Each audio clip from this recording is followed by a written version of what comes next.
Welcome back to Match Point. It's long overdue. I think that we do another one after the Zan Royal because I'm bad at scheduling. But we have a fun guest. We have Gwen, who has been around Siege, I think, longer than anyone else we've had on here. I I'm know old. I've been around longer than I have. When we were prepping, I realized that I think the first video that you did that I actually watched was like 8 fucking years ago, and I have seen most of them since then. So Yeah, it's been a minute. the voiceovers in those videos sound very different now A little bit. than Just a little. 8 years ago. Yeah. Something in the water here in Virginia Beach. I don't know it's some weird. I don't know. Just be careful if you come here. You might catch the anyway. Duly noted. It wasn't on my bucket list, luckily. That's good. I'm glad. I've already survived Florida. I'm okay. I'm good. 13 years is enough.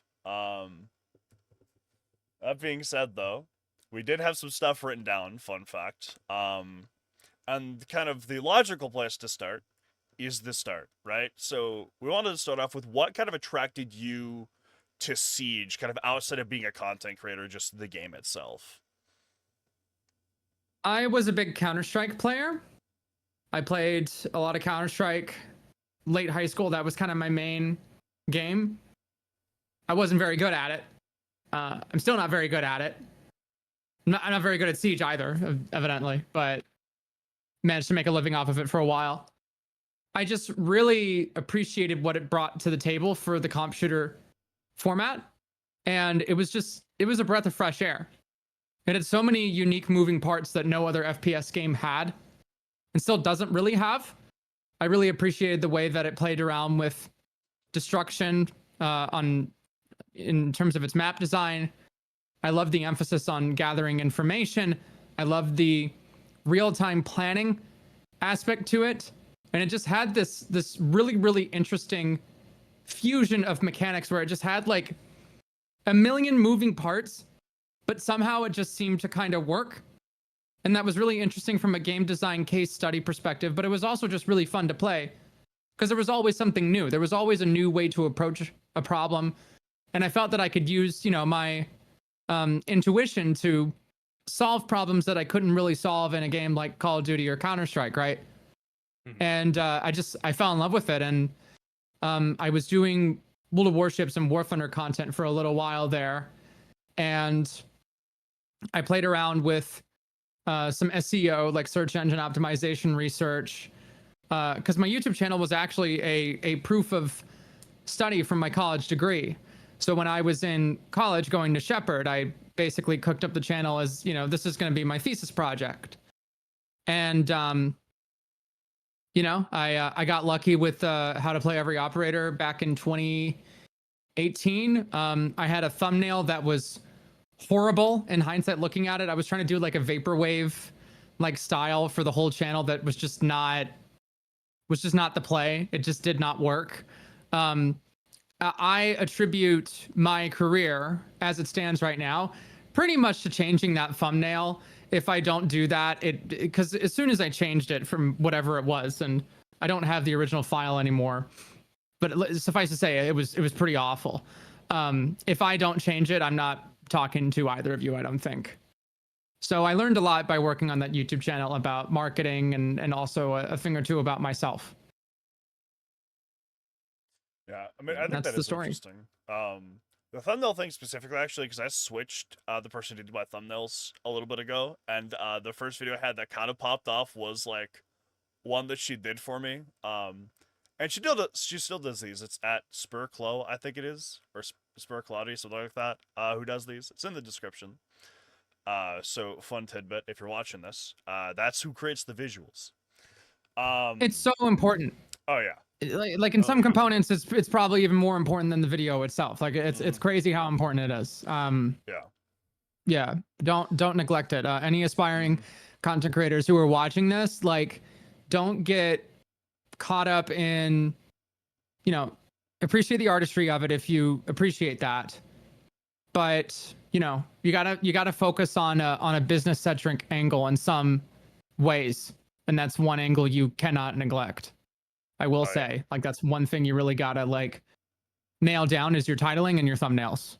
Oh yeah. But we don't have to talk about YouTube business on this show if you guys don't want to. It's just a little bit of a segue. I mean, it is something I've looked into a little bit because I think it's interesting. You know, one thing or one other place I kind of saw kind of discussed a lot was an interview with Matt Pat from Game Theory where he talks at length about how important it is to have a good one and the ways he constructs it, which is a little bit out of the scope here and nerd garbage that I'm not going to recite properly, but it is very interesting if that is a thing that people want to look into. But then kind of, you know, obviously you started doing content for Siege at some point. You talked about how to play a Evaporator. There's been a couple of those happening. So kind of with Siege and content, what was the kind of start like for that? You know what kind of kept me doing it? I guess, yeah. Or like kind of what drew me to it? Yeah, like what kind of drew you to it? Like what made you want to make the type of content you did? Like the kind of journey. Well, you know, I went into Google Trends and I went into Google search and YouTube search and I typed in Rainbow Six A, Rainbow Six B, Rainbow Six C, and then I would just like write down all the search terms that would come up. And then I was like, wait, okay, let's try like you know, question phrased phrases. Rainbow Six how to play. And I was like, wait a second. This is a formula. I can just cook with this formula. I can just plug in like any character. And there's like a million characters. There were 20 characters at the time. Mm-hmm. So that was 20 videos. And I was like, wait a minute. Okay, yeah. How to play Thermite, how to play Fuse, how to play. And that, you know, that was my thing, was operator how-tos. But really, I mean, it was a very business-centric focus. You know, I found a winning formula and I just beat it to death. And now I'm here. It's kind of, you know, it's a simple story. I also did appreciate the game design aspects of kind of unpacking the characters. Because when I was learning the game, like I was teaching my audience and I was learning the game at the same time. I didn't know what the hell I was doing. Like when I first started playing, and this is like something I harken back to in a lot of my how-tos, is like kind of a comparative example to you know, to kind of draw the audience in and relate to them. Like I would shoot like Habana pellets on like barricaded windows outside the chalet gazebo. And I was like, this is actually like a decent trap because you could open both the windows at the same time. It was just like trying like way too hard. I didn't know, like, I didn't really have any gun skill to back up anything that I was doing. So I was always like looking for something outside the box. And as I, let me turn that off. But then as I was learning the game, I just found a way to kind of teach myself the game and also, you know, make some money doing it. And then when I got to, because I didn't know if I was going to be doing it full time, right? When I got when I was done with college, COVID happened, and then I was just kind of caught, right? I was stuck in my mom's basement, and I was like, okay, well, here's what I can do. I can spend like every single night, you know, staying up until 5 a.m. listening to Joe Rogan, or I can try to make some money. And then I just kept uploading, and then upload. And then eventually I realized, like, wait, people kind of have, you know, an appreciation for what I have to say. And so then it wasn't as much like teaching myself the game, but then I actually kind of fell in love with teaching people Siege. And I stuck with it for those reasons. Because the game is, you know, genuinely, I think it's the best tactical shooter ever made. I love this game. Yeah. I do too.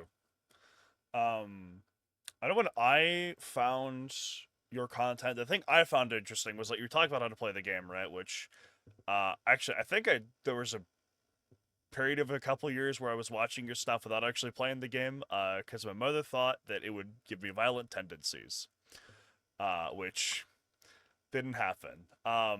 My mom was a I'm not buying this game, but I'll buy this game kind of mom. Mm-hmm. And then my dad would like my mom hated the idea of buying Red Dead Redemption. She was like, no.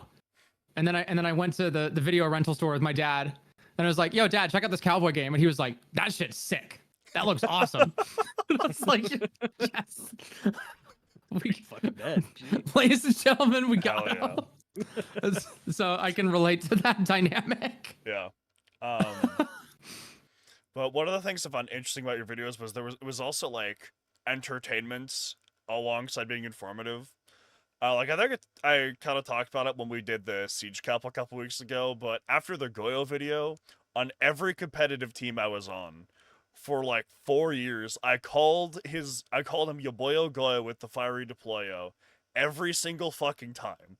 Whether it was in a fucking strategic meeting or in the middle of a round, always the full Yaboyo Goyo with the fiery deployo. Did you have like names like that for all of the gadgets? It's a pimp named Slickback. Yeah. It's like a Tribe Called Quest. You got to say the whole thing. Exactly. I made a point. So the point to give all the gadgets like the funny names and the funny nicknames, gadget nicknames and the operator nicknames. I actually yoinked, which is a cute way of saying I stole that bit from Brian Regan. He had a whole bit about military tech. It was like a stand-up bit that he did. And he was like, I get it when you call something like Apache helicopter or Tomahawk missile. Walkie-talkie? I'm walking and talking. And so I was like, wait a minute, I could just do that for like all the like little gizmos, and then that just kind of stuck. Because genuinely half the time there were some, and I still kind of every once in a while some of the nicknames or the like code words they give for the gadgets. Sometimes I think they really work, and then sometimes I'm like, no, Ubisoft, no one is gonna know what the hell a E1D is, bro. No, that what?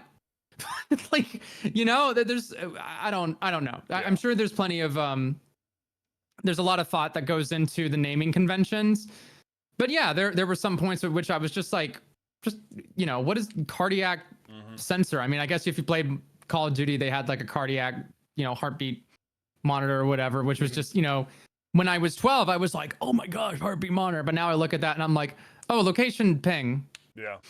Oh, okay. Wall hacks. Yeah. Okay. Got it. Yep. But beep and box is like funny. Yep. And so I stuck with that. I can also give the videos like extra character. Because I think like if you do like the kind of informative content, it's like the cardiac sensor allows you to see opponents through walls. Yeah, it's boring. Floors. Yeah. And it's very homogenous, like asleep. if other people do it, but then it's like, if you use the beeping box, you can see through the floor and blow them sky high. It's like, it stands out from the crowd. I just try to keep it light and try to keep it funny. Like eventually I realized like, I got jokes and I was like, okay, we'll just throw these in there and see what happens. And the jokes are, sometimes they can be tough to write. Sometimes they can be tough to kind of integrate because I kind of have to do a second pass with the scripting. Like sometimes I'll script out the content and it'll be like, if I gotta get a video out, it'll be very Bueller, and it'll show, right? The engagement won't be as high, and that's just how it is. But if I get enough time to cook on a script and I can like find a way to write in some jokes, like it does help, and I think that people appreciate the humor in my videos, because apparently some women evidently can be funny, which is news to me. I was told that wasn't possible, but hey, I guess there's some exceptions for that case. So the search is over. We finally found it. We finally did it. Scientists shocked. My God. Alert the media. World governments have all chimed in. But I guess that does bring up a question for me for how to play every operator, because like as Ali's already pointed out, like all the bits that you do and just trying to teach everybody about every operator. Obviously, the game has been out for forever, so every operator has changed over the course of that period at some iteration. So, but how is you just learning to do content and just everything along with the game changing has affected how you actually go about making those videos? So the longer I've done video content, the more it comes down to trimming the fat and just explaining the important parts, because I know that if it gets too esoteric, people are gonna walk away. And Rainbow Six is a game that is very esoteric and it has a lot of moving parts and people get information overload. And so the more that I played the game, the more I found myself actually like cutting out parts that weren't necessarily bad information but not relevant to the audience. And really, I think my videos now compared to how they used to be are just more concise. I know that some people might find that absolutely unbelievable with my yapology degree. But I do believe that there is a much more measured and direct focused approach to the script writing, and my script writing has gotten better over the course of a long period of time because I've been doing it for a while. And I think that's where the strength of my content really comes from, is just like focusing on what's important to my audience. Like, especially in terms of taking operators that people may not like. Because I remember back in the day, I really ragged hard on like non-sweat kind of operators where I was like, this is the competitive side of the game, and here this is where all the important things happen. So they don't bring Cav, they don't bring Tachanka, they don't do this, they don't do that. And then like eventually you watch enough competitive and you realize like, wait, okay, this is kind of a short-sighted way to look at it, because there are exceptions. Like there's always an exception in Rainbow Six. And I think my breadth of experience gives me the ability to highlight examples of gadget play in Siege that people might, the average person might overlook. Now the average comp player they wouldn't think anything of it. But the average person might look at that and be, wait a minute, I can literally just like incorporate this into my play. Like I even noticed it in you even noticed it in Challenger League. That's what I was talking about, co-streaming the playoffs today for NAL, or not NA, well, to go to, you know what I mean. Just something as simple as like the Habana or the secondary entry, whoever, it doesn't matter. In front of the blitz, like because they have a Legion on the board on the defense, just checking the staircase for group mines for the blitz. Just something as simple as that. Like you don't have to be like, you don't have to be Bolo, right? Like you don't got to be stomping to incorporate that into your play. And the more and more I played the game, the more and more I learned. I think the content has gotten better over the course of a long period of time because I have more things to say. So I don't know if that answers the question. Say that kind of answers okay. the question. For sure, yeah.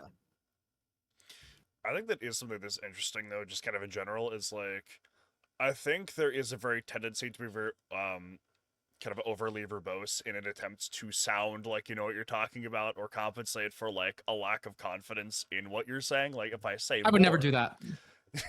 No, I've never done that in my life. No, yeah. Are you describing by casting? Like what the fuck? Of course, yeah, no. What? I can't believe someone would even do that or consider it. Yeah. Crazy. That was actually a really bad issue I had with casting for a long fucking time, was I would say too many things, and none of it was incorrect, but it's just kind of like, you get lost in the sauce after a while. It's like, what the fuck were you talking about again, like 30 seconds ago? And especially now that I've kind of transitioned into more play-by-play, I can't be fucking wordy and shit. I just gotta get going, man. There's momentum happening. There's an execute going on. Blitz is in sight. It's hard. Oh yeah, very hard. Especially because excuse me, big breakfast. Especially because I used to read books like a fucking machine when I was a child, and so I have the vocabulary of someone who reads dictionaries and thesauruses for fun. Can't do that anymore. It's a struggle. Yeah. It's kind of related. And you kind of briefly touched on it, but we wanted to ask how kind of watching Pro League affects the how to play every operator videos, because obviously like that's where the best players are. That's where a lot of metas for operators are formed. I just think you remember like Goyo releasing, people were kind of like, some people were like, he's busted, and others were like, it's probably fine.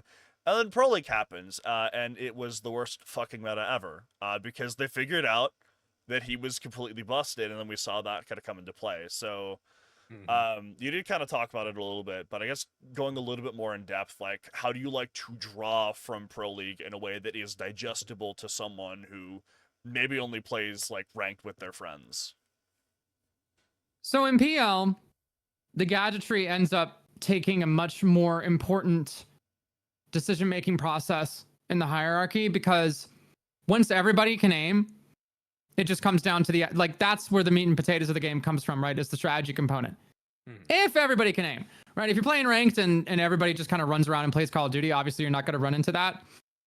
But in a competitive environment, like, it's very rare for somebody to really like shine based off of their like raw mechanical skill.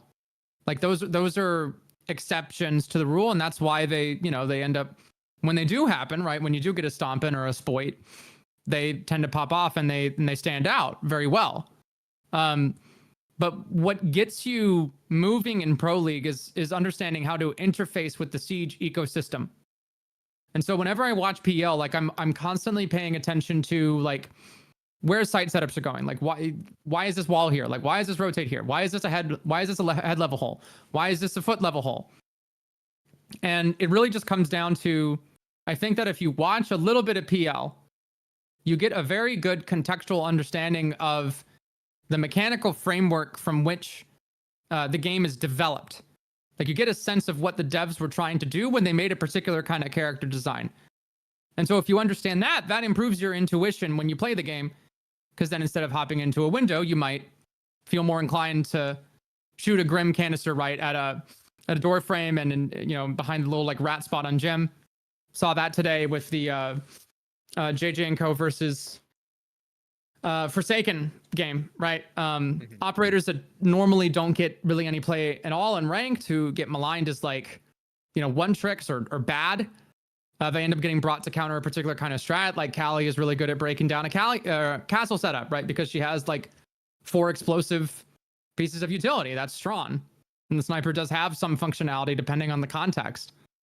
It really teaches you to approach the game like a problem-solving game, and less like search and destroy Call of Duty. Which, like, don't get me wrong, like you got to shoot back. Like it's a shooter game. There's context where, you know, you just like, you got to win the heads up one. Like that's just how it is. But you know, that's something that you can. It's kind of like you can improve that over time. It's like cardio, right? If you're going to the gym, you do a little bit of it every other day. There's no like fast or like super there's no hack, right? There's no hack to like get better cardio. There's no hack to get better aim. You just got to play. But if you're developing a workout routine, there's some kinds of lifts, there's some kinds of movements that you can end up wasting your time or actually improve your routine depending on what you want to do. So it's very, you know, it teaches you to approach the game in a more context dependent kind of circumstance, and that can help you win more games because you have a better idea of how to approach the problem. Right? You understand, like, okay, I can bring, if they have a if they're denying the wall this way, that I can counter it with this kind of gadget. Like I can bring a ram, throw the ram car from like the top of chalet, big balcony there, and then I don't have to get muddled up in the first floor, you know, flanks and gunfight engagements there, right? This is like a safer way to deny the wall. Just little things like that, like simple ways to solve a problem that you normally otherwise wouldn't see. Yep. I think something as well that it's been touched on briefly, but another thing I wish people would take from Pro League is that mechanical skill is actually far less important in Siege than people think it is. And it manifests itself in very different ways in different players. Because people think of like Bolo in Sploit, like that, like really snappy, like flicky aim, but then like, yeah, well, the game is just like, different now. Yeah. Oh yeah. Yeah. But then like, yeah, people like, I'd say like Achieved would fit into this category when he was around. Like, I forgot all about Achieved. Fucking phenomenal mechanical skill, but compared to the people who's teaming with, he looks so clunky. But no one would want to fucking challenge that guy in a fight. Because like he would kill you anyways, because he just had like phenomenal crosshair placements and awareness of the map, which There was a video forever ago where Bola was talking about that as well, actually, like how he looks less flashy now because he's more focused on like putting his crosser where it needs to be. And Yeah. with a guy like that, with that level of aim and reaction time and good crosser placement, just nah. Oh, thanks. I'll stay behind my shield. I feel like that's where the game can kind of frustrate people, like, because it almost feels like it's designed in a way to like hard counter people with ADHD. Because there's just like there's like a million different things that can happen in the context of a realm where it's like, well, this person was there and this person was there and this person was there, and it's like, dude, how come you forgot that? Well, there's just like an easy thing to forget. It's like, dude, you don't understand. There were 12 things happening, and like if it was 11 things happening, it would have been fine. But the fact that it was 12, it's just like it's shocked. I can't, man. Like it's just I can't keep up. There's too much shit. Just and like that is, you know, that like seriously, I think like short-term memory, like I'm pretty sure if you took like the top 20 like R6 players of all time and you got them all to take like a short-term memory test, like a cognitive test, you know, for whatever efficacy there is, you know, notwithstanding, you know, you'd find like pretty decent scores. Like it takes, you know, you gotta brain diff a little bit. That's why the game attracts the audience that it does, because, you know, it just has that kind of like cerebral focus to it. I'm not saying you have to be a certain IQ to enjoy Rick and Morty. And I'm just saying, like, it's you know, it's not Call of Duty. That's why I get so irritated whenever people, you know, they malign it. It's like, oh, it's just Call of Duty with Overwatch abilities. It's like, okay, thank you for just like self-reporting that you don't know anything about game design. Like, thanks, good job. Yep. Well done. I mean, there's too many things in this game that really disabled the kind of just Call of Duty run and gun, like Mira's a thing. Ridiculous. It's like so many things, and it's just like we base it all off just like, oh, this guy can aim good half the time. And winning your one doesn't mean it's Call of Duty. Yeah, no. Yeah, winning your one doesn't mean it's Call of Duty. Like winning your one can mean like having a strategic advantage that you thought through ahead of time. Yep. Like just because it was a gunfight doesn't mean that it was just like a complete heads up like Twitch moment. You know, there's like a million things that can happen before a gunfight. You know, just the fact that drones exist is so like it just blows that argument completely out of the water. Yeah. It's ridiculous. There was it's something a lot of people don't think about as well, especially like when you see like clips, like you don't think about like the whole kind of context that goes into it. Like when I played Project Harmony, one of my teammates wanted to know why I was like so comfortable in like late round like 1vx situations. And I just pulled up a fucking clip and I just like went through my thought process, and it's just like shit that she had never thought of at any point in time. It's like, oh, I know this guy killed my last teammate here and he's completely alone, so I could just like go take that one. Oh, and now I have the diffuser, so now I can just sit on that. And it's like, you watch that kind of thing and it's like, you see like me walk at two people as mute and just like take off their heads. But it like, there's not like the thought process of like, I'm going to isolate this one, and now that I have the diffuser, he has to come to me. And we were playing at a European tournament when that clutch happened, so I have 3 times his ping, so I'm just going to swing him because I'm going to have crazy peeker's advantage. Like, it's, there's so much that goes into it. So it's genuinely, if you want to have a really good time, just watch a Pro League game and just like really sit there and think about like what is happening, what are the things being done, how are they being countered, how are teams problem solving on the fly when things go wrong, because that is a deeper level of the game. That is the reason that you have people like us who've been here since the dinosaurs walked the earth, who've stuck with this game for so long, because it is just so complex. Even like Siege from like years and years ago when I first started still has that complexity to it, just with different pieces because of the operators at the time and how they were balanced at the time, and people solving things different ways because Kali didn't exist yet or Ace didn't exist yet. It's just a whole fucking thing that you can get into. There's always a new way. There's always a novel way to solve a problem, and there's always something that you can do, you know, that makes you feel like you know, solved a problem in a smart, novel way. Like you pieced together a puzzle that nobody else was able to piece together. You had a solution, you know, an outside the box solution that nobody else had. Like the game is really good at like selling that feeling to you. You know, whether it's based in reality or not, I don't really care. You know. Yep. As long as the brain chemicals go like, and then I'm like, yep. Cool. We like dopamine. Dopamine go burr. So but yeah. Completely off the cuff question, actually. Something that Get Flank said that I really liked was that everyone will kind of have that like moment where you're like, this is the game that I want to play for fucking forever, like that clip. Which for me was on Yacht in casual. I opened a Hatch's Buck and got an ace, and I was like, I can open up stuff above people, and then I just have a new angle. That's fucking crazy. So yes, for each of you, do you kind of have that thing that you can point to where you're like, this is the game? It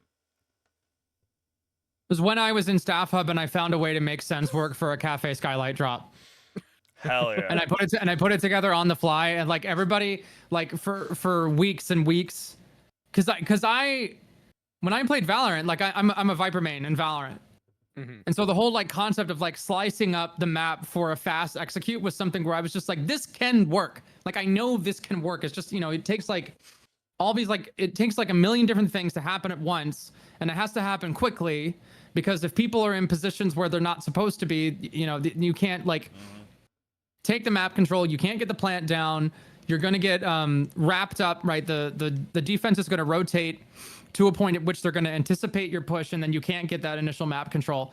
But if you move in, right, fast enough to a point where the defense can't account for it, then you can establish that control. You can establish that like little slice of angle holding within the bomb site itself. And and I just had an idea for like, listen, they have a Mira setup, Cocktail, and Freezer. Most of their resources are allocated to Cocktail and Freezer here. And they don't have any C4 presence. Like we scanned it out. There's no Valk. Right, Valk's off the board. Nobody's playing for vertical. There's no pulse. Let's just like apply a little bit of backstab pressure here and just do a full skylight hit. But block off the Cocktail and block off the Freezer angles with the Sens rollies. And we knew that we didn't have to worry about C4 because we had somebody already posted up like waiting to shoot the C4. And then the fact that worked, I was like, this is a game. This is why I still play this. Like I go back to that pretty frequently. That might be the only thing I've ever heard anyone say positively about Staff Hub. Dude, Staff Hub was keeping me in business summer of last year. Because like Operation New Blood, I still talk about it. Like that shit was rough. That was a rough time to be a Siege content creator. Because cheaters were just out of control and ranked, and Staff Hub kept me getting some cheater free content, and it was very much needed. So I'm quite fond of Staff Hub and its people. Too bad it's dead at the moment. Well, I'm pretty sure. It's always big sad. I'm always waiting for it to come back. Yeah. I miss the Bohoja rushes.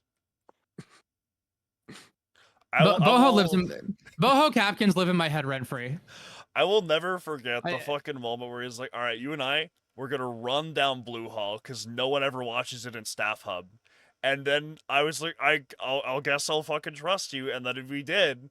And I just shot 3 people in the back because they did not anticipate me walking in fireplace door and just running at them with the Finka LMG.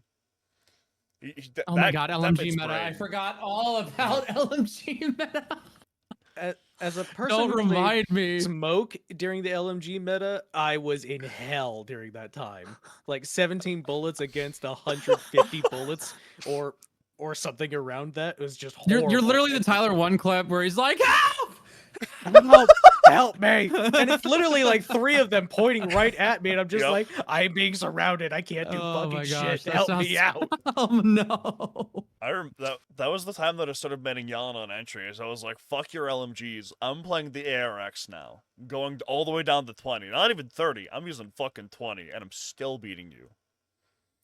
But then it also sucked. So, but that actually does kind of segue pretty nicely into something that we had wanted to talk about. Obviously, you've been around for a little bit. We said it a couple times.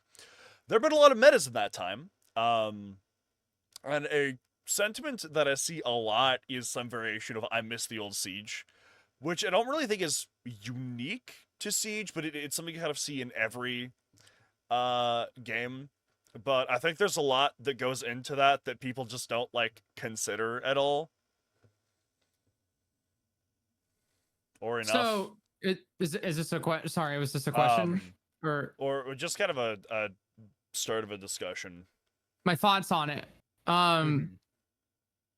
Okay. So this is one of those points where it's like, for every person who's saying that genuinely in good faith, who's like, yeah, I liked SMG 11 ACOG. I liked it, when the game was a little more loosey goosey and it was a little, everything is broken, so therefore nothing is broken. Like, I like the chaos of that. That was fun. It was like a valid take. Like, I'm not gonna say like that's bad. You should like Pro League. I'm not gonna demand that people love competitive Siege. Like it's for you or it's not. But for every person like that, there's another person who just liked playing video games when they were like 13. Yep. And misses that. Because like people are growing up and coming out of their middle school years, right, and talking positively on like, oh well, I miss this era of like Minecraft, or I miss this era of Call of Duty or whatever. And people are gonna say, people are saying the same thing. I mean, they have been obviously for years, right? They said the same thing about oh, I miss the utility simulator. Yep. And I'm like, did you guys play utility simulator? Like, yeah. I don't look. I'm not gonna say that you can't like it. Like, people can have preferences. But there are points at which I think some of it just gets a little like nostalgia glasses. Yeah.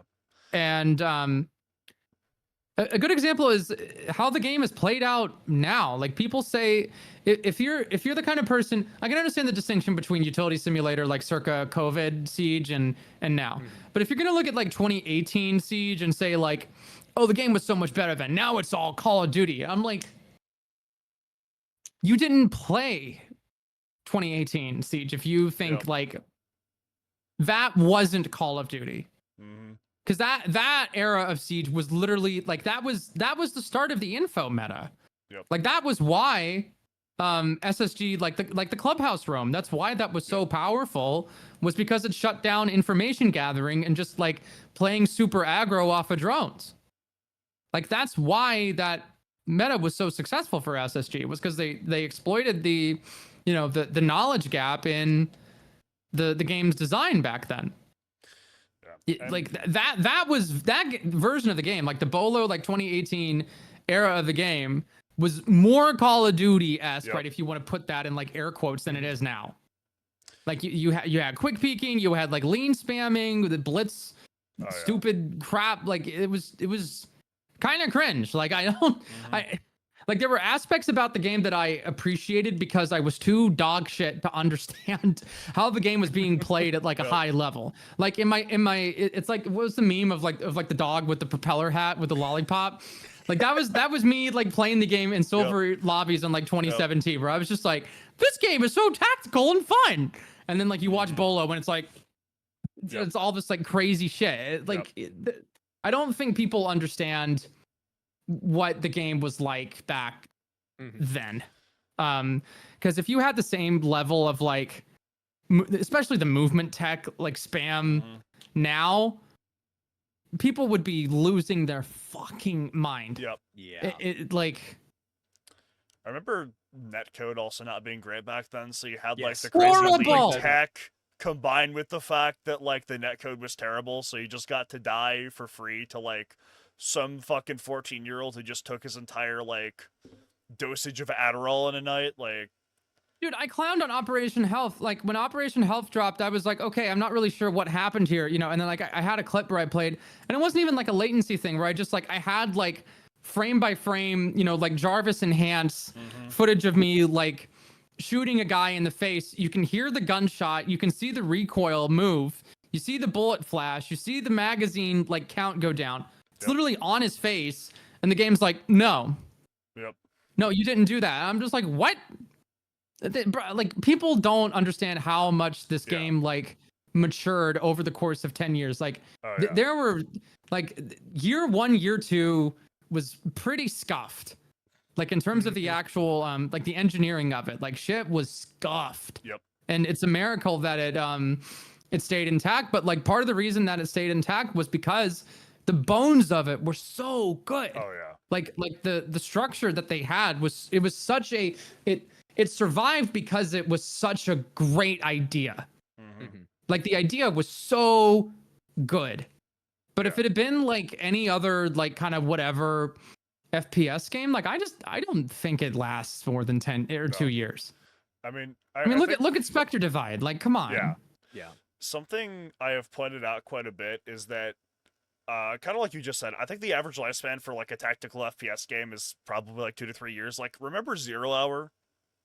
No. Remember? No, yeah, exactly. But that was a game that was fairly popular until it wasn't, and it was like a. Remember when Ready or Not was hardcore- gonna kill Siege? Yeah, like even though it's a totally different completely kind of game. yeah. But Siege was able to kind of combine the aesthetic that like those games had with accessibility and enough like action in the moment-to-moment gameplay that it was able to last longer. Because if it had been this like ultra tactical realistic FPS that people like think existed in 2019, it would have died in year 3. Like we just would not have the game anymore because they just never last. I'm sure that if I dug, I could find so like dozens of TAC FPS games that were born and died just in Siege's lifespan. Your audience could look up I think it was Game Informer. Pretty sure it was Game Informer. I don't know if it was, but someone could confirm. There's a video on YouTube that where a bunch of people reenacted like in the game engine the E3 2014 trailer and tried to do it like, what if people actually played the game this way? And it was just the most scuffed, like ridiculous looking shit. And like there was a bit where somebody, there's like a sniper, there's like a player who gets fried while they're like sniping outside. Yep. And the guy's like, where is he? Never mind, just go. It's like, bitch, what? No, like, where is he? Like, comms, dude. Like, what? What if he's comms? Like, no one knew how to play these kinds of games back then because it was still kind of like, it didn't really hit the mainstream yet. And like, I understand that there's like the power fantasy of it and the artistry of it that you can kind of miss, but like, dude, it's not. Sorry, hold on. Make sure everybody can hear. It's not real. Yeah. It's a video game. Like there's analogies. Sure. There's some. I was talking about it on my stream today. Like I was introducing my roommate to it. I was like, there's some principles of like police tactics, like CQC combat, that you can kind of incorporate, But that's because of, that's more because of the laws of geometry and just math and like how angles work. Right? That's not because it's a real life simulation of fucking police raids. Yeah. It's a video game. And like you can't make a game like that doesn't really exist in the mainstream because those kinds of games aren't really like popular to that extent. I think the most popular like realistic TAC FPS I could think of is probably like Squad or Arma, and even then those aren't like really. And those games thrive off of their open source nature. Like those games work because there's like a million different ways to make it in like a modular way. Like Siege has a similar kind of situation there. I would also argue that Arma had DayZ going for it, which no other game will. For sure. That was nobody plays. Sorry. No, go ahead. Nobody plays those games. Like, there's a very small select group of like Hell Let Loose sweats. Like, I know there's like esports Hell Let Loose stuff like that, but nobody like plays those games to esports sweat.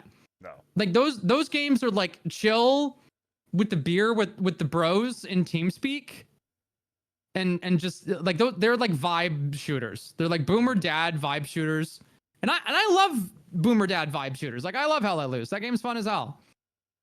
But like it's different, and that's okay. Like it's allowed. Yep. It's allowed. You can have Siege and Arma. Yep. They can coexist. They can be over here and over here. Like one doesn't have to be the other one. It's like it's always ever since the game came out in 2015, it's just been such a silly argument in my opinion. Yeah, the thing that always gets me is that every now and then we'll get like this thing isn't realistic. Like I know one of the latest ones I heard was like when Scopos was coming out. It's just like, oh, the robots aren't realistic, and it's just like we have a man with a hammer that can make a 2x4 hole in a wall. I don't think anybody can do that every time, and it's perfect every time. And he does it. And it was fine when the game came out in 2015, by the way, when it was more realistic before they ruined it with whatever. And also, like that was such a huge self-report too, because the Scopos thing, like people were trying to give it shit because they were like, why doesn't she just make like robot legs? Why doesn't she just like fix her paraplegia? And I'm like, you idiot. I don't think you understand. Like, it is easier to make a robot. It is easier to make a bipedal robot than to fix paraplegia. It's not less realistic. It's more realistic. It's the other way around. I think truthfully, if you tried to release like Pulse today, people would lose their fucking minds. Like, there are a couple that are like older where like they kind of get a pass because they've been around for forever, and it's like Mira today. I think people would lose their shit if you put her in the game, or like I think Abana's in that kind of same boat. Like, why are the SAS guys running around with uniforms from the 1970s? Hello, Sledge doesn't even have his gas mask on right. Why do their gas masks not protect them from smoke? Like, it just. And I think that's the strength of Siege, is that it has like the aesthetic of things that like, you know, like it bends it a little bit, like it bends that aesthetic, but like it feels like it could be, you know, true, and that is an inarguable strength of the series. You ever watched a movie? Like, has anybody watched the Tom Clancy movie? Jesus Christ! Did everybody just forget the part in Hunt for Red October where Sean Connery just like does not talk in a Russian accent? He just comes out there, he's like, "You Peruski." No, come on, man. They did that fading transition so that he could keep his English accent. Yeah, dude. Like, it's oh my god, it's Pulp Fiction. It's supposed to be exciting. It's fun. It's cool.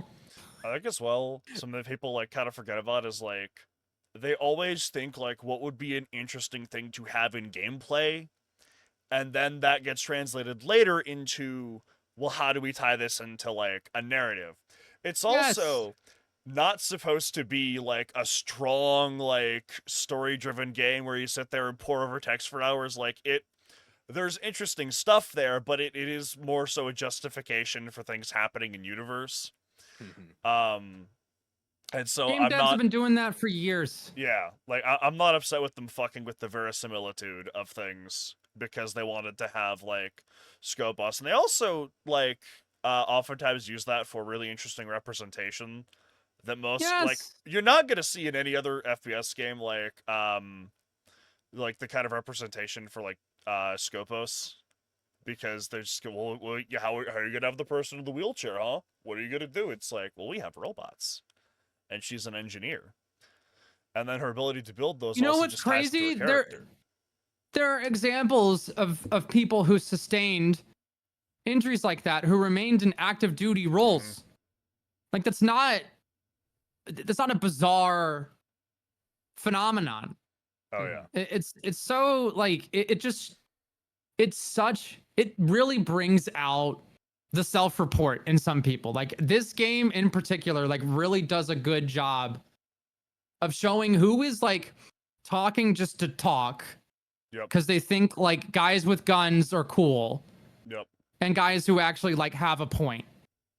And you know, that's why I think the game has such a big target on its back, because like, you know, these guys think they have like so many of these like easy like, you know, epic logic own like Twitter dunks. Because, you know, they gravitate towards it because they see an opportunity to like make a big like culture war statement or whatever.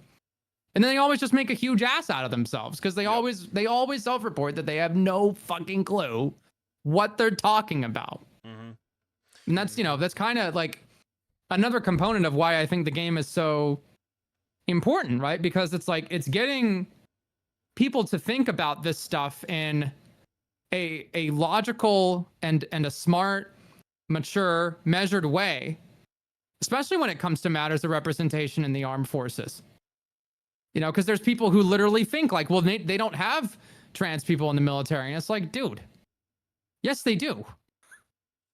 It's not an automatic like DQ. If you take the PT test and you can pass your physical and you're given a duty station and you can do your job, like nobody gives a shit. Nobody cares. I think it's been made into an issue. Yeah.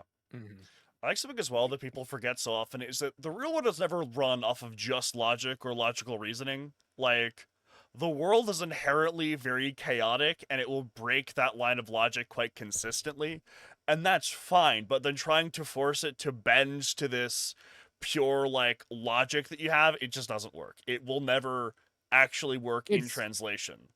It's illogical to demand humans only think about things logically. Wowza. Crazy. Yep. Yikers. Yeah. Yeah. Well, we don't have to harp on like culture war crap. Yeah. We don't have enough time for that. No. I did have a point though that I wanted to It's y'all's show. We're gonna bring it back a little bit. And to I miss the old Siege, because I think something that gets lost in the discussion is every player's gonna have different strengths, and I noticed that people who like miss certain old version of the game tend to like have strengths that would have been amplified. Like I've seen people where I know for a fact like cannot hit the broadside of a bomb where they'll be like, well, I missed the 20-second meta because you had to be good utility, it wasn't just gunfights. And then you have people who can't think for shit, but they're really good at aiming, and they're like, oh, well, I miss when the mechanics had depth in the bowling meta. And it's like you're looking at it from like a perspective of what's good for you and not like what's good for the game as a whole, because objectively both of those were terrible. Like Siege saw horrible viewership numbers in its esports and fucking COVID because of that meta. Like that was bad. But if you're someone who thinks who benefits from the game just being like a utility simulator where you can just play Thermite and order people around like you're playing Supreme Commander, it kind of makes sense. But like, so there's a couple differences between this game and Supreme Commander, I think.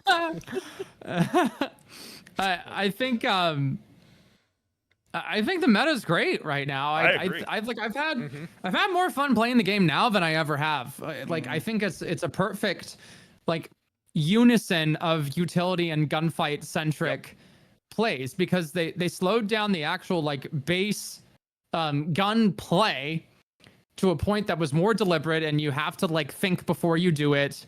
And yeah, it's just Fett had a great video talking about this with the quote unquote Brazilian aim style, and the quote unquote Brazilian aim style is really just like peaking logically and efficiently with good crosshair placement. Yep.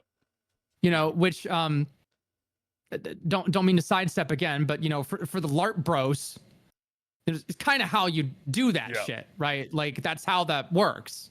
Yep. It's just like handling the geometry in a smart way. Yeah.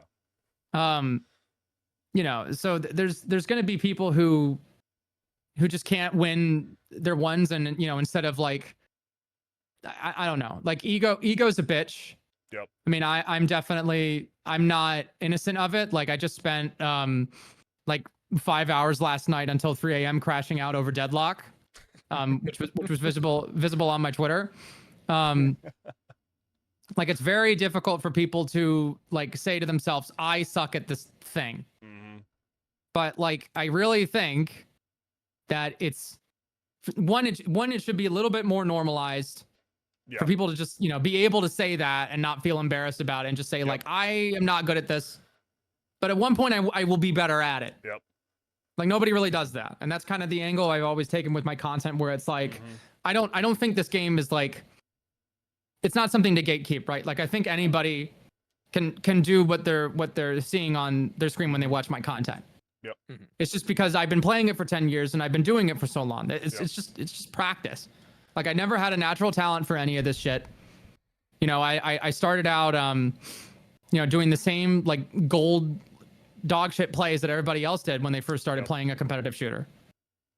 But I just, I busted my ass and I put my nose on the grindstone and I studied the blade. Yep. And I think that speaks to anybody, right? I really do think if I can do it, then you can do it. Yeah. And I think as well, something that I found when I coached the competitive for a while was like, you'd have people who would just want the game to be different, to like bend to their whims and their playstyles. They would just stagnate so fucking quickly because it's like, I can't work with you because you won't admit that you're wrong. Because making a mistake isn't some like sin that's like, oh, I'm gonna get dropped from my team now because I made it. Like that is an opportunity to look at something you did wrong and say, well, here's how it can be done better next time. And then when you're in that situation, you're not gonna fuck up like that again, right? Like you're going to think about things better. And especially if you have like a quality coach, not to say that I was, like those mistakes, when you admit them and want to use those learning opportunities, those are the players that like you see in like a T3 league, and then next month you see them like qualing for Element. Is those people who really want to look like, well, how did I mess up when I played this game, and what can I do to get better at it, right? Like you don't siege timing. Oh, I got timing. Siege timing. No, keep your gun up. I think one of my favorite. Keep your gun up. Your job is to watch that flank. Don't throw a drone. Yep. I literally did that in a scrim. Like I realized it as soon as I did it. Like I looked at this angle, Oregon main door behind the white van for like a minute, and I was like, nobody's coming this way. I'm gonna go throw a drone. I swear to God, looking at this shit for a minute. The moment I throw the drone, guy runs across and then fries like two people on the staircase, and I'm just like, and like it sucks, but it's you don't gain anything by making excuses for it, right? You just gotta like own it. Yep. But you're not gonna. And my IGL was like, G. I was like, sorry. Yep. Okay, don't do it again. And I was like, yep. One of my favorites was I was supposed to coach a women's team that was gonna be under 1 HP, and we were playing ranks, and we were on cafe. One of them like ran top floor like across long bar and got fried from skylight. She was like, of course some jinxie skin having asshole is just sitting up there holding the angle the entire time, and I was like, what did Jinxie do? You ran like across an open skylight on a top floor defense. Of course someone's holding that, right? Like it doesn't do you any favors to make excuses or to like insult people. Like just admit that you made a stupid play and then don't do it again, because that's how you're gonna get better. Jinxie watching this like, what'd she say fuck me for? Like, what did I do? I wasn't even there. I like Jinxie. I never understood Arlington, Texas. Huh? What's a polar bear doing in Arlington, Texas? That's not supposed to be there. I appreciate what he's done for the game. I don't like the more and more I learned about the guy, the more I was like, this is just a cool guy. Yeah. He just did what he wanted to do and took a shot.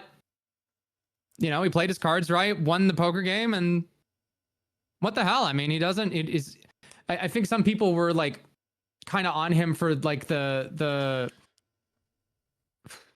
approach with some of the criticism. Like the back down and give up clip, which is hilarious. Like one of the best R6 clips of all time. It's a competitive game, you're gonna get flamed a little bit. It's okay. Yeah, it's fine. I don't know. Yeah, I do think as well, like he's kind of, because of some of the people it tends to have on his content, like he'll bring like pro league players who aren't even like prominent content creators on, and that has sparked a little bit of an interest amongst casual players in competitive. And as well, we've done so much for the competitive circuit. Yeah. And we've seen people like console people come over to PC, partially influenced by him, and they've brought some of that community with them. And it's made moderating Twitch chats hell sometimes, I won't lie, but overall, like, that bringing people into the competitive circuit is a very good thing, and it's opened up avenues for other people as well. Like when we had Hyper on, he talked about how the content he does is specifically targeted at like that kind of jinxie casual audience who, you know, might get in there like, well, who's Spirits? Like, what has he done? And then it's like, oh, look, I could go watch this video on why his team was good, and it's broken down in a way that like someone with no real understanding of competitive can watch it, and it's just like, it's such a boost for the ecosystem. Like, he really has done. YouTube is really a cheat code for boosting like niche ecosystems. Like baseball, I think, you know, there's like a huge market for baseball content on YouTube just because like something that looks like so simple on the surface of just like a guy hitting a ball with a bat, like has all these different like layers to it. John Boy Media does a great job with this. Like another thing that I stole in the YouTube space, and I'm not ashamed to admit it, was the whole like the pro league like breakdown idea. Like I saw that format and I was like, oh, is anybody watching? Is anybody looking at this? Okay, here I'll just you know, yoink. Yep. But there were like so many little like narrative things that were just like entertaining to watch. Like Yeti crashing out on Alamo at the Mexico major. Like that was like, like you watch that in a vacuum and you're like, why is bro so mad? What the hell happened? And it's like, well, if you watch baseball, it's kind of like sign stealing, you know, like stealing scrim info. And it's like, oh, okay, that's still a crazy crash out, but like, now I can like appreciate the story a little more. So there's like, there's lots of fun little nuances like that. And it's like, it's sports. Like, it's fun. Who cares? Throw a football. Like, where's the drill tweet? Like, that's how I feel about some of this stuff sometimes. Like, oh, they balance the game. They balance the game around pro league. Pick up a football, bro. Like, relax. It's fine. Calm down. What's that drill tweet is a very threatening sentence, I feel. If you just threw that at someone completely out of context. Like, I don't know the context. I'm terrified. I have no idea what the fuck we're referencing. I think that literally is the tweet. I think the tweet is literally just, who cares? Pick up a football. It's like it really. I'm glad that because there was an era like that with some of my YouTube content where I'd upload a thing and I'd say like, here's how to do some castle setups, you know, without like screwing over your team and like, you know, putting it in the middle of the rotates between the sites and screwing over your teammates. And you would have people like, I paid money for the game. Don't tell me how to play. And I'm just like, your teammates paid for the game too, bro? Yeah. Like what kind of, that's just like bizarre winning's also way to fun, approach it. I don't get comments like that anymore. Like I really don't. I don't get the like. I don't get the I'm mad that you're optimizing this video game comment. That just doesn't really happen. Like I think the audience has really like the base audience for Siege has changed for the better. Like I think people who were interested in it when they were like 13, you know, like teenagers, like 5 years ago, are getting older and more mature and kind of like ingratiating themselves to the game in a strategic kind of way that didn't exist 5 years ago, which I really appreciate. I think it's cool to see. Yeah, I agree. So we're going for about an hour, so we do have one more thing listed, but it's another big one, but it's an important one. You were invited to the Siege X reveal. You were there in person, which unfortunately I was not able to because the tickets sold out in forever. It was right after Boston. So. Oh, dude, it was so fast. Yeah, it was so fast, and it was a small venue. I think you really had to like thread the needle on that. Yeah, I wouldn't feel bad. You know, but I have to watch from home, so you had to have like Twitter notifications, like bell icon for R6 like at Rainbow Six game to like even get the link to like that's sold out quick. I didn't even get like from the time that like the tickets were on sale to the time that like they were sold out. I just was not able to be at my computer to sit down and buy them. So that happens. But I got to watch it over Twitch anyways, and I think you still had to watch the Twitch stream even if you like went there in person to get access to the beta, or that's what Ferris said in his video at least.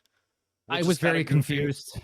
I didn't understand how that was working. I was, I love Rainbow. I love Ubi, but sometimes they just got to do stuff where you're like, that's Ubisoft, and that's okay.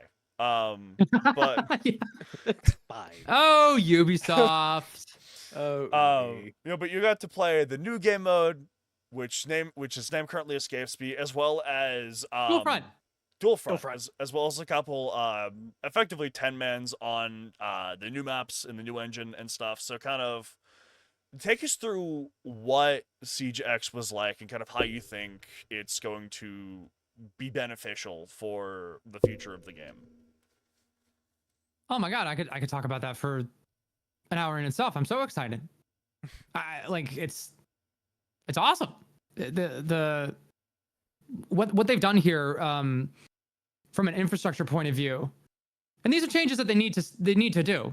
Like, the game is getting a little dated. The the graphics are getting a little dated. The sound engine, however novel it was at the time, like does have kinks that kind of need to be ironed out. And it's just it's modernizing the framework, which I think the visuals play a part that people kind of understate. It's one of those things that is always like in the back of your mind, but maybe people don't like draw conscious attention to it. The actual play spaces themselves, like the maps look so immersive and interesting, and they're just pretty to look at. I love what they've done with like reflective surfaces, the way that light kind of pierces through the map in realistic and interesting ways. Especially on like Bank, the lobby, and they showed this in the trailer. The right now the lighting in original Bank and Vanilla Siege has like kind of like a flat sort of like blanketed look to it, where all the lighting throughout the room kind of looks the same. And in Siege X, like you can literally see the like the light pierce through the windows.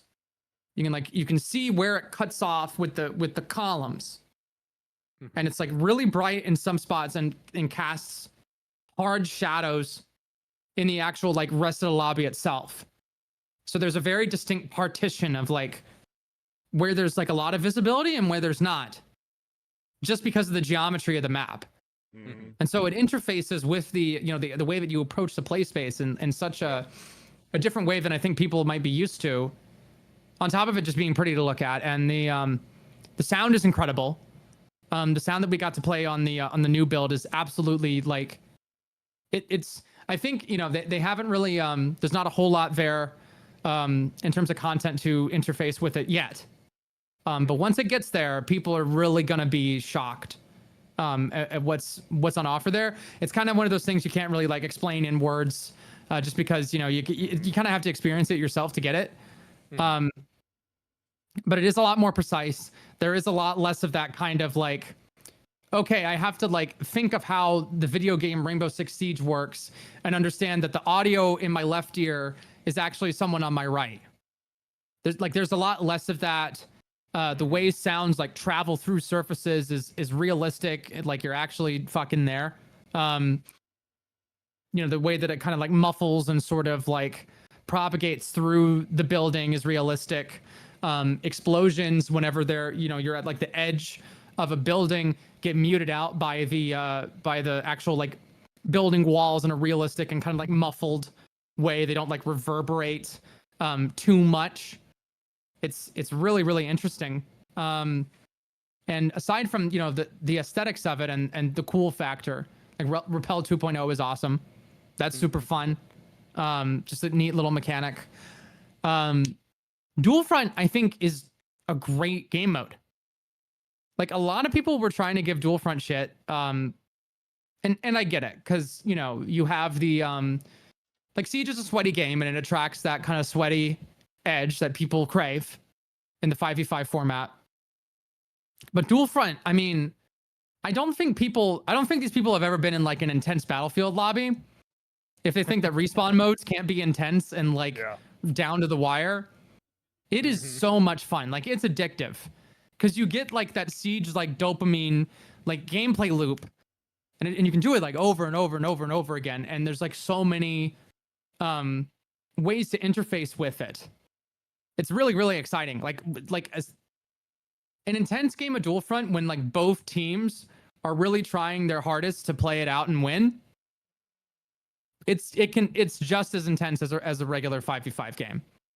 I know that people may not believe me if they played the beta and they were like kind of getting, they were kind of coming to grips with it and just sort of like, what do I do? Where do I go? This map is so big, right? They were just kind of like running around and kind of playing Warzone. Give it time. Play it with a stack. It's so fun. It's so much fun. Like I couldn't get enough of it. Especially playing at a LAN, especially playing like on stage with like super high hertz monitors and a LAN connection. Like, that was like, dude, I had gunfighting confidence that I've never had in my fucking life. Like, I literally told Pangu like on the way out where I was like, dude, I love playing on a LAN. Yeah. That shit's addictive. And he's like, I know. And I'm like, I didn't get it, but I was close to getting it. I think I for a second there, I think I understood why people love it so much. That they want to compete. It was very fun. Yeah, I'm definitely excited to get my hands on it, because just Mhm. there's so many things. The only thing I'm kind of worried about is the God rays, because I know there was one screenshot of Bank where like the sun was coming through, and it's just like, oh, I've been here before. I didn't like that. Yeah, then. So we'll see. I'll reserve judgment until I see it in person, but yeah, I think the healthy balance for Ubisoft here isn't like too much of one or the other. Like, I don't think you can make it just like, oh, just make it super casual. Everything can be unbalanced, or right? Like, it shouldn't be like Hello Kitty Island Adventure, and it shouldn't be like, Joe Gunn's Navy SEAL 45. Like, it has to be like kind of, you can have a little bit of both. Like, you can have like some sweaty elements, and you can have a little bit of loosey goosey, just for like the artistic fun of it. That's okay. I think the lighting is like one of those components of it. And like put the Pro League players on the spot. Put them in an environment where they have to like come up with a novel approach to the problem. Make them account for the lighting difference. Outside the building versus inside the building. I know that I'm a huge hypocrite for saying this, because I was just playing on Outback the other day, and I was trying to peek the Outback like garage windows, and then I got fried by a buck that I couldn't see because the lighting in the inside the building, and then I crashed out. But don't just do yourself a favor and don't go through that VOD to that point in the stream and then flame me for it. Just ignore that it happened and pretend that it's all good. I think that there's opportunities to put the competitive players in an environment they're not used to, and just kind of see what happens. Yeah. Just see what happens. I know. I'm really looking forward to the new sound engine. Is the way that I liked to play when I played competitively was I would often be on like very extended solo roams, and I would just sound whore the entire fucking time. That would be 90% of my information. Just running around this Oryx or Vigil, just like listening for people, and then taking the fights based off where I heard the sound. And there were some seasons where that was fucking awesome, and then some where it was less so, depending on how things were. You'll feel like Daredevil playing the new audio. Like, if you really like rely on audio a lot for your gameplay, like this, it completely changes. Like, it's awesome. Like, just wait for it to come out and just play it. It's incredible. I am so proud of everybody on that team and what they've accomplished here. Yeah. I'm gonna sit in a corner and just play this game like I'm Toph from Avatar. Pretty much, man. And like, The other thing that I think gets a little understated, and I've noticed, or I've drawn attention to this in some of my videos, but I've said very openly, I've said, like, I appreciate that Ubisoft didn't like bullshit and, you know, just call it for what it is, right? With Overwatch 2, right? Like, lie to their audience. Yep. And say, like, and I don't think that's controversial to say, because that's what happened, right? Like, they said they were going to release a new game and they didn't. Yep. CJax, right? They didn't do that. They said, like, this is not a new game. This is a title update. This is a big title update. It's a really big title update.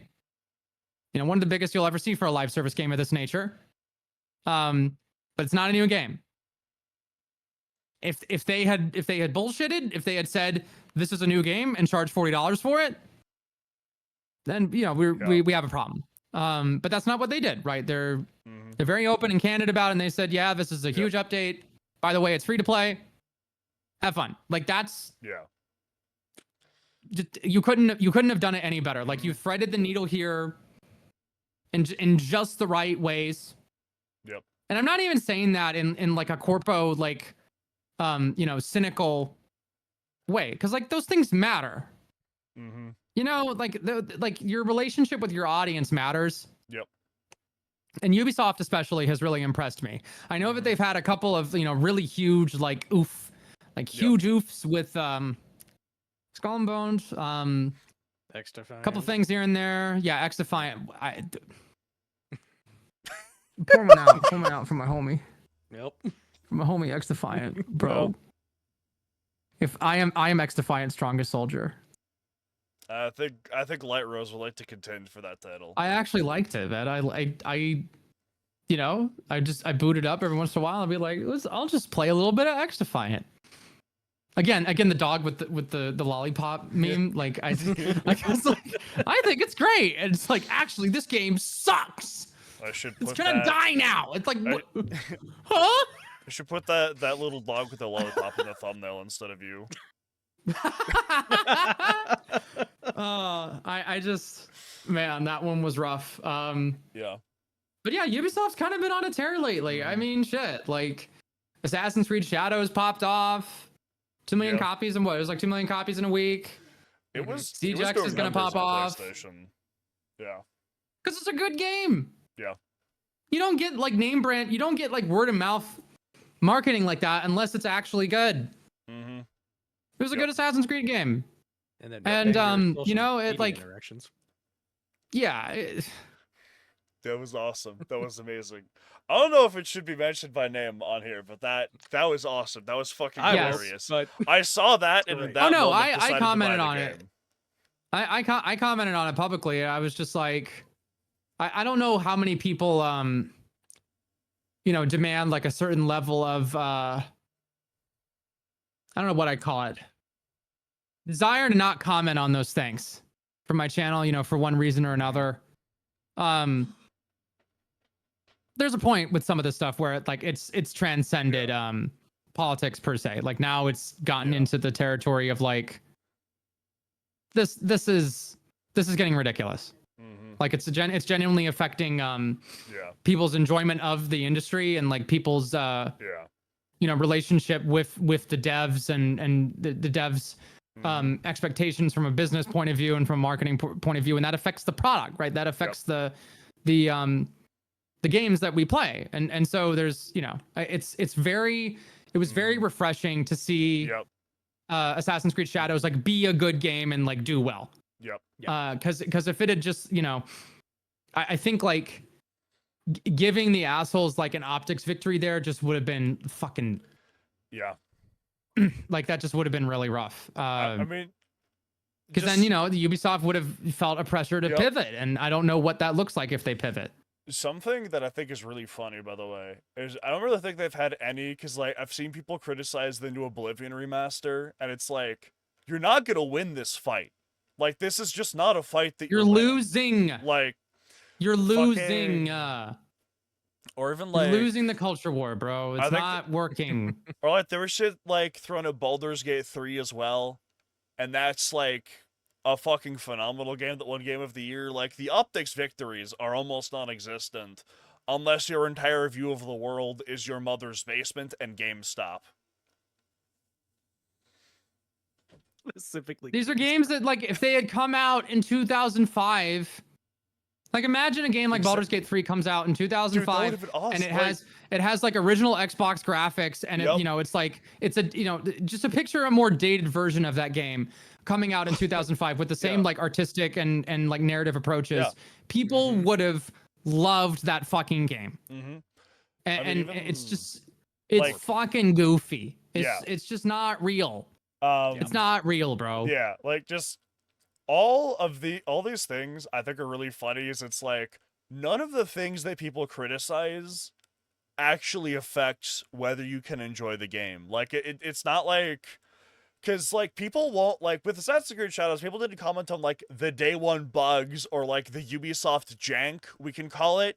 It was stupid shit that doesn't matter whatsoever that was being commented on, which I think is really goofy, because I think we should hold developers to a standard of not releasing shit that's like half-baked, Cyberpunk, and like patching it into like completion later. But that's not what's happening. What the fuck happened with Concord? What was that? Or like what was the plan? Like it's, I mean, I you know, and I feel bad, like, because like that shit is hard. Like making good art is hard. Yes. And executing on a good idea with your art is even more difficult. You know, sticking the landing is the hard part, but there's just so many components of that situation where I'm just like, Ubisoft is not in this category. Yep. Like Ubisoft like crosses their T's and dots their I's to the point that it's necessary. And they do a relatively good job. Like I think, like compared to all the big companies right now, I mean, like they're doing pretty okay, like in terms of like the vibes war. Like EA, DICE, like fucking Battlefield 2042 was such a shit show that like I just don't even like. And it was just bizarre how it even took place. It's so bad at launch. But the thing that sucks is that it's a great game now. Like I play it unironically and it's fucking awesome, but it released in a state where most people wrote it off completely and just will never touch it. You know what brought me back to play it a little bit? Somebody, like, if it hadn't been for somebody telling me, my buddy Gabe, if it hadn't been for Gabe saying, oh yeah, like they literally just like put out a statement that was like, we're sorry for like fucking with the class thing too much. And I was like, oh, really? And they're like, yeah, they brought classes back. I'm like, that's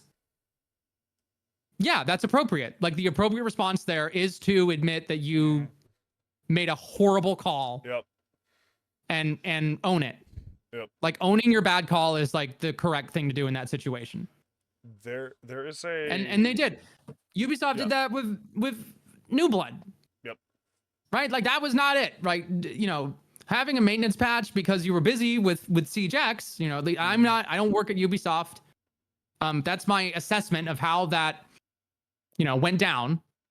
Was they were allocating resources because, you know, spoiler alert, like games take resources to develop. I know, it would be crazy. A lot of them. And they take more resources to develop the longer you work on the thing. Because then you have more moving parts that can crash and break. You know, but suffice to say, they had Operation New Blood. Like, instead of coming out with the Rainbow Six membership, and that was just a rough position to be in, and just kind of say like, this video is sponsored. That's all I'll say about it. It's like, what do you think of this? I'm like, like, nope. I'm hoping you can infer off of context how I personally feel about the situation. Like that was rough. And then like it would have been easier, right, if they had just said like, hey, this is a maintenance patch. There's not really any content. Sorry. Like if they just said that. Perfect. But you know, and that's why they owned it later. That's why they said after the fact they were like, yo, our bad. And that's like valid. Look at, you mentioned Cyberpunk. Cyberpunk did that too. I mean, Cyberpunk is like one of the few devs that like straight up came out and they were just like, our bad. Which I don't think that, you know, sometimes there's components of this where it gets a little, it's difficult, right? Because then you get into some like you kind of Pavlov your audience a little bit. Like you're kind of getting into an argument of like, okay, well, if we don't, like really hold devs accountable, and they come to market with a shitty product, and then we just like let them off the hook because they apologize later and fix it 3 months down the line, 6 months, 9 months down the line, then like every dev is gonna start doing this. And like I think there's valid criticisms to make there of that kind of business model. I mean, like Marathon in particular, like I'm watching that game like a hawk, and like I'm pretty sure like I talked too much shit on Twitter, so Bungie was like, we're not giving this bitch a code, man. Like, no. It's like I'm not ruling that out yet, but like I am like excited to try it. Like I don't want games to be bad. Yep. Like I don't want a game to be bad and fail and like deserve to die. That's like a silly thing to demand of a creative industry. But there are like components of some of the stuff where I get a little concerned, like the way that they're approaching Marathon, where it's like, oh, this is just like people are saying like, this is Bungie's like classic build the airplane in the air dev approach. I'm like, you realize how like insane that sounds when you say it in a sentence? Do you not like they're charging $40 for this, and like people like, I think two things can be right at the same time. Like somebody can say, I don't care, it's worth $40 to me and I will buy it anyway because I think they're gonna make this into something really good later down the line. Somebody can be in the right to say that, and also somebody else can be in the right to look at that and be like, dude, I'm not spending $40 on an unfinished product. Fuck that. Yep. That's okay. Like those takes are both valid. But with Siege Exit, I think they've approached it in a pretty smart way. Like making it free to play and having the approach that they've had is I can't. There's like nothing to complain about. Like if you don't like Dual Front, it's like okay, you don't have to play it. Yeah. People can look at that and be like, well, they shouldn't have allocated any resources to Dual Front because I personally won't play it. And it's like, that's not how. Yep. That's not how things work. And there are people that really like audiences too, so that aren't you like things. Yeah. I'm sorry. Welcome to capitalism. Like, it's just gotta.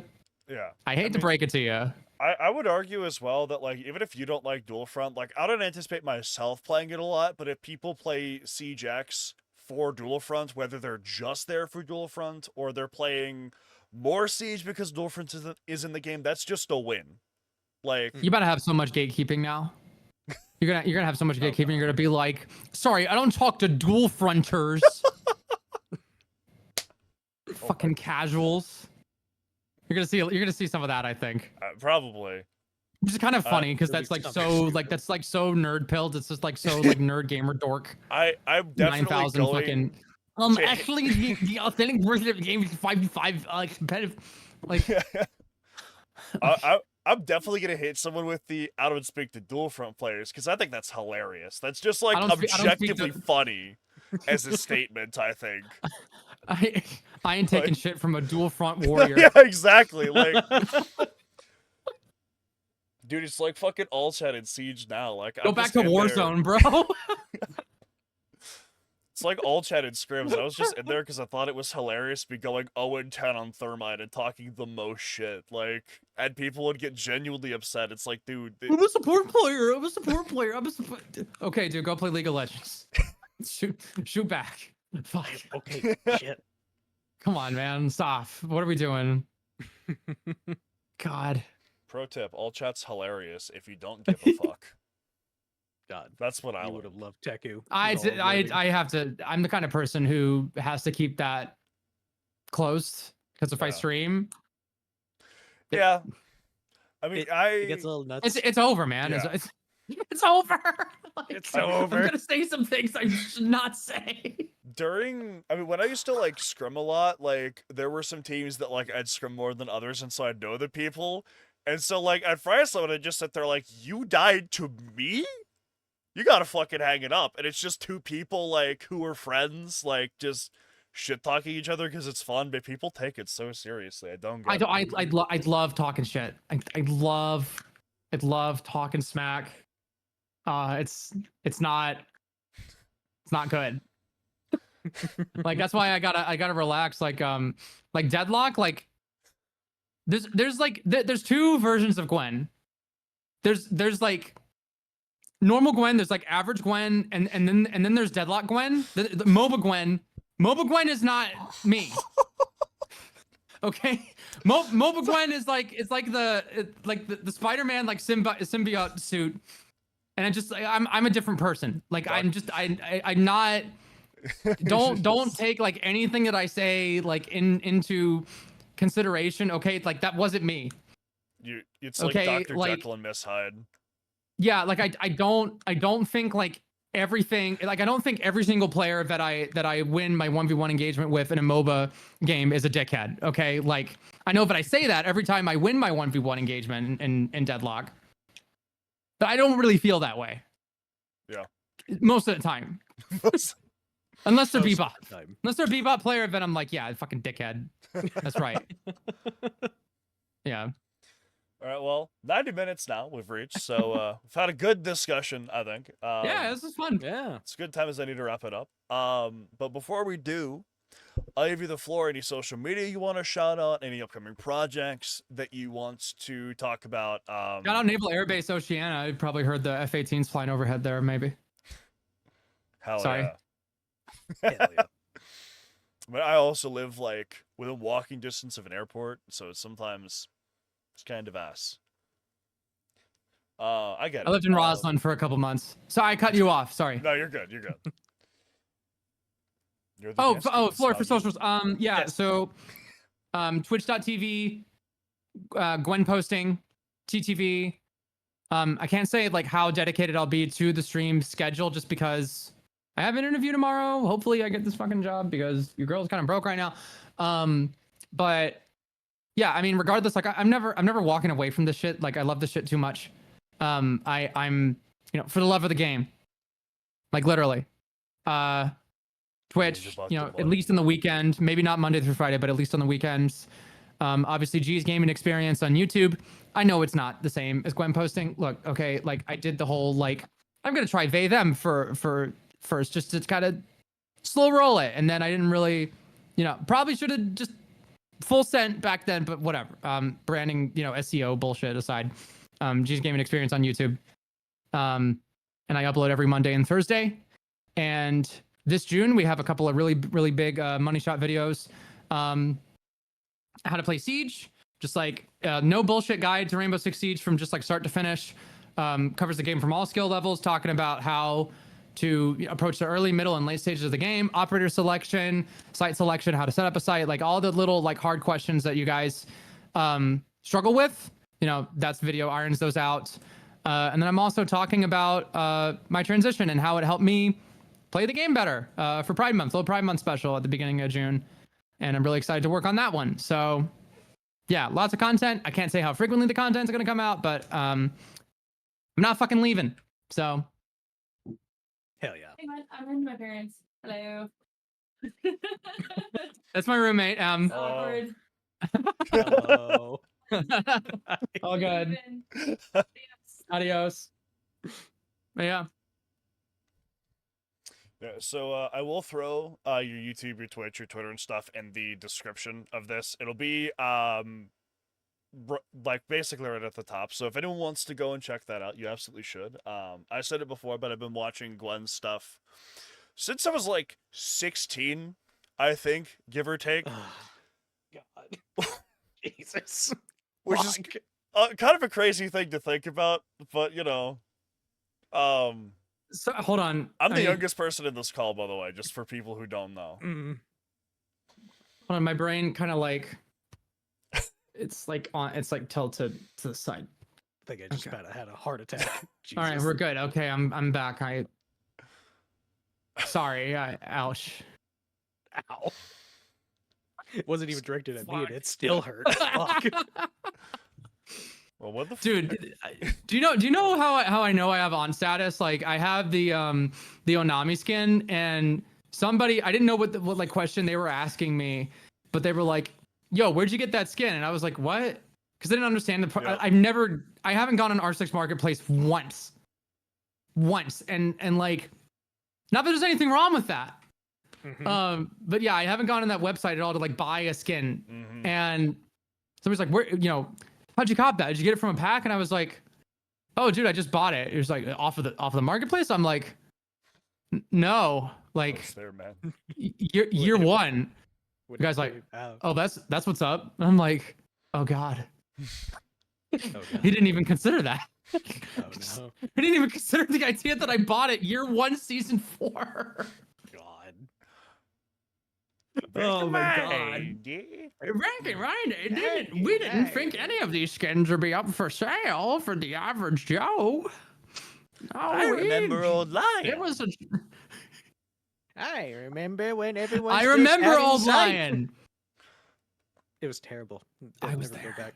No. I was there, bro. Oh my God. Jesus. Oh my God. I remember being in the room with the devs, like talking to us about it, like, and he was describing it, and we all just kind of looked at each other like, guys, what's going on? Oh man. But I did just have the realization that there's a period of time when I kept up through Siege through you and Russian Badger, and then I went from that to like Russian Badger needs to come back. The vibes are back. He did for Get him one. back on Siege. He did for one when they released the master. Maybe for Siege X, because that's his thing now. Is like he likes bring to do him back, like, bro. He likes to do like a different game each time, so it kind of like challenges him. And Siege X will be essentially a new game. We might get Russian Now Badger is the time. Back. Yes. Bring him back.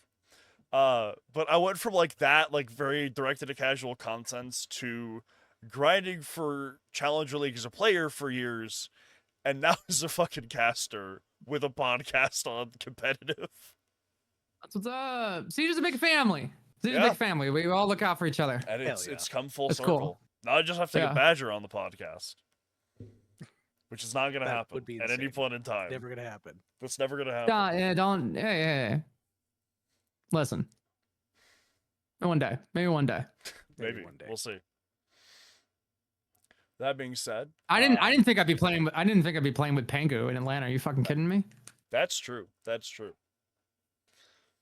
Anything can happen. Yeah. That being said, though, thank you to everyone for watching this far. If you did, I hope you did. There were some good discussions in the end. Again, all Gwen's stuff will be in the description. You should go watch that. I've been watching it for like a decade and I haven't gotten bored yet. So at least a thing's got to be going right over there. At least one person feels that way. Gwen's strongest soldier. Canada will also have stuff in the description as well. So you should go check that out. This podcast might be consistent for a while because I'm moving houses right now. I have a box full of stuff next to me because I'm actively packing things up to go to a new house. So I don't know when things are going to be active again, but you should stick around anyways. And I don't have a good note to end this on, so just go. Shout out Staff Hub. At QPing.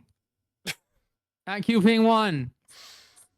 Oh God, that brings back memories that are bad. Is that the note we're ending on? Q Staff Hub. Q Staff yeah, Hub. dude. Bring back Staff Hub. Bring Russian Badger back to Rainbow Six Siege. Yes. And stop remaking Disney movies.